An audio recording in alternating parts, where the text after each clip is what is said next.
Dis-moi, ô toi qu'aime mon âme, où tu paies ton troupeau, et où tu le fais reposer sur le midi. Car pourquoi serais-je comme une femme errante? Cantique des Cantiques 1,7. Se détournant de son entourage et de l'incompréhension des autres, se détournant aussi de cette connaissance d'elle-même si douloureuse, l'âme recherche la présence de son bien-aimé. Il sait, lui, combien elle soupire après sa présence, et qu'elle a décidé de considérer toute chose comme une perte à cause de l'excellence de la connaissance du Seigneur Jésus-Christ.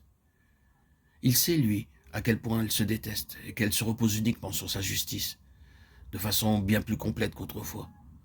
Ce qui est son seul mérite devant le trône de Dieu. Il sait tout cela. Il l'aime. Il prend soin d'elle. Aussi se tournant vers lui, elle lui dit du fond du cœur, dis-moi, ô toi qu'aime mon âme, où tu fais reposer ton troupeau sur le midi.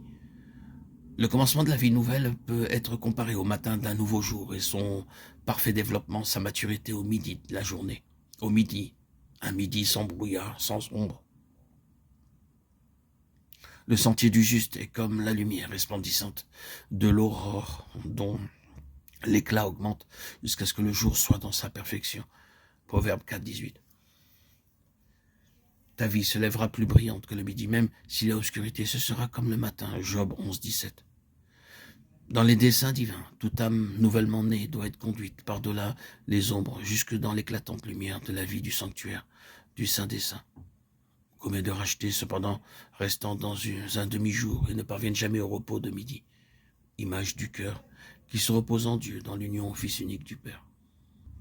Dis-moi quelque chose de ce repos de midi, réclame l'âme donnée sans réserve, car elle craint de perdre la vision qu'elle a reçue.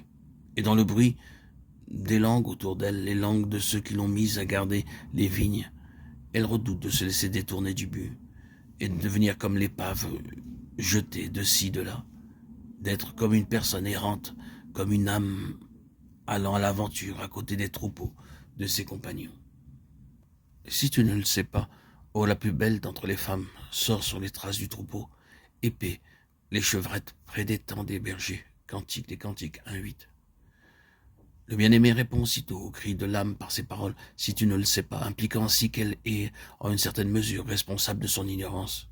Ces directions ne se trouvent-elles pas dans le livre? Mais ses yeux ont été comme retenus de sorte qu'elle n'a pas discerné que le bien-aimé est un avec le Père, qu'il est la porte permettant l'accès jusqu'au cœur du Père.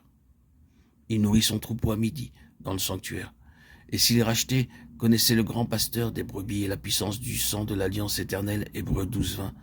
Ils entreraient, sortiraient et trouveraient leur nourriture dès l'instant qu'ils se sont donnés sans réserve.